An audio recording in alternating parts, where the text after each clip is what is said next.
Welcome to New Entry Wrestling Podcast, baby.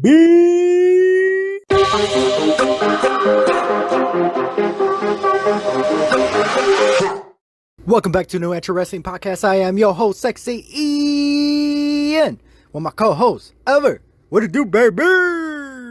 Hello, this is Ever. Today we're talking about, in this series we started, it's called the Biography series. And, this is a special series by me, Ever. Sometimes Ian's going to involve. And today we're doing a Biography series episode talking about the history of pro wrestling. Before we get started, check out our merch store on teespring.com. We got cool shirts and more. Follow us on Instagram and TikTok at New Entry Wrestling Pod. And make sure to subscribe and follow us on our YouTube channel. Pro wrestling was started in France around the 1830s, being more of people challenging strongmen in a match. It would be paid if they won. Eventually, by the 1940s, a circus troupe of wrestlers would travel throughout Europe, and then Greco-Roman wrestling was added to the arsenal of moves. It became more and more popular, which led to the first world champion, the Colossus Paul Pons. Eventually, pro wrestling we know today incorporated a style called catch wrestling. Catch wrestling allowed for the grabbing of above and below the waist, unlike Greco-Roman wrestling. Wrestling matches started with more of an entertainment aspect and watching it. By 1905, there would be a formally recognized world heavyweight champion and a man named George Hackenschmidt, defeating Tom Jenkins. Wrestling ended up taking a hit in the 1910s and 1920s as people questioned it as a sport, not to be faked. Eventually, it would gain back with the general public and spread throughout the world, including different styles from Mexico, Japan, the UK, and other countries as well. Actually, in 1948, the National Wrestling Alliance, the NWA, that NWA, would create a territory system that would spread throughout the United States and other countries. Luthez would win several world heavyweight champions, become a world champions, and become a world heavyweight champion. That's how the coin was turned, because actually back then you had to go to these different countries and actually defend your belt and win belts. That's how you became a world heavyweight champion, because you literally went around the world. The popularity of pro wrestling would expand in other companies like the American Wrestling Alliance, the AWA, and Capital Wrestling Corporation, the CWC, which would be the predecessor to the WWE, and would declare independence from the NWA and become competition. So yeah, that WWE used to be the CWC, and eventually, here we are where we are today.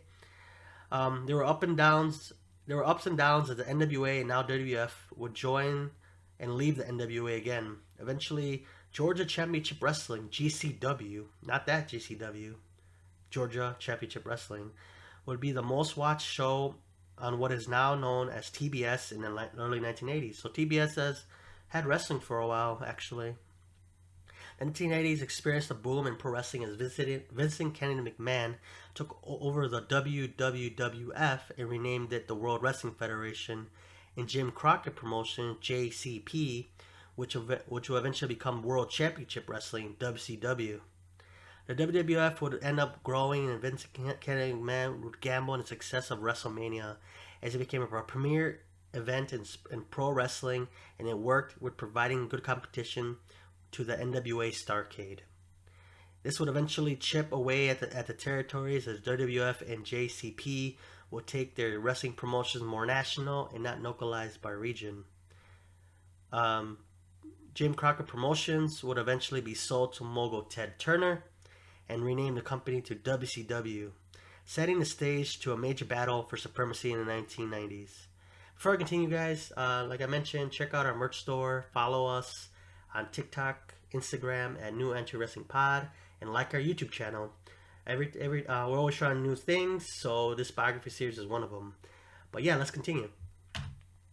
Okay, so from here, the 1990s saw the largest growth of pro wrestling, the WWF versus WCW, called the Monday Night Wars. You definitely could watch that on WWE Network or Peacock, whatever it is you are. For days, weeks, years, and they would battle for the hearts and eyes of wrestling fans. Other companies would fall, like the AW and others like ECW and others would emerge from those companies who didn't survive. Eventually, the financial ruin of WCW will lead the WWF to win the Monday Night Wars, effectively ending the WWE, effectively leaving the WWF to be the main wrestling promotion in the United States and eventually in the world. There were many alternatives to WWF, which was renamed the WWE after a lawsuit for the name by the World Wildlife Fund. There was also New Japan Pro Wrestling in Japan, Ring of Honor, TNA Wrestling, renamed Impact Wrestling, AAA in Mexico, and other independent promotions that were throughout the world. Although pro wrestling has gone through many ups and downs, there's always an alternative and options to watch the style of wrestling people want to see.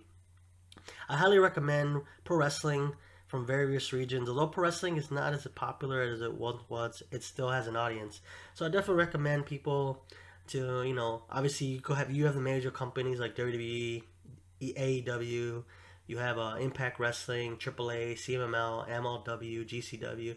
I would definitely check out the indie shows. If you're in Chicagoland area, there's several companies. New York has a great scene. Pretty much every part of the country has a great wrestling scene and then great wrestlers as well. So I would definitely check those out. If anything, you could always check out my sources online. And if you want more information about the territory system, I would definitely look that up. There's some you could definitely check out the documentaries like the Monday Night Wars on Peacock. There's other ones as well. If you want to check out some classical wrestling as well, there's also on Peacock they have like WCCW, they have the AWA, they have other promotions on Peacock. But you also find our cover footage on YouTube, and you can check out like things from like Jim Cornette and other people. That's definitely good to watch. But yeah, thank you guys for checking out for this episode on the history of pro wrestling. Before I leave, check out our merch store on teespring.com. We got cool shirts and more. We're adding cool designs now. We'll actually add another store. We don't know what yet. Follow us on Instagram and TikTok at New Entry Wrestling Pod. And make sure to subscribe and follow us on our YouTube channel. Well, thank you so much. This is Ever. And Ian, he's out. He's around somewhere. But we'll see you guys at the next one. Hopefully you guys like this series. And from here, we could, add more biographies to come. Thank you so much. All right. Bye, guys.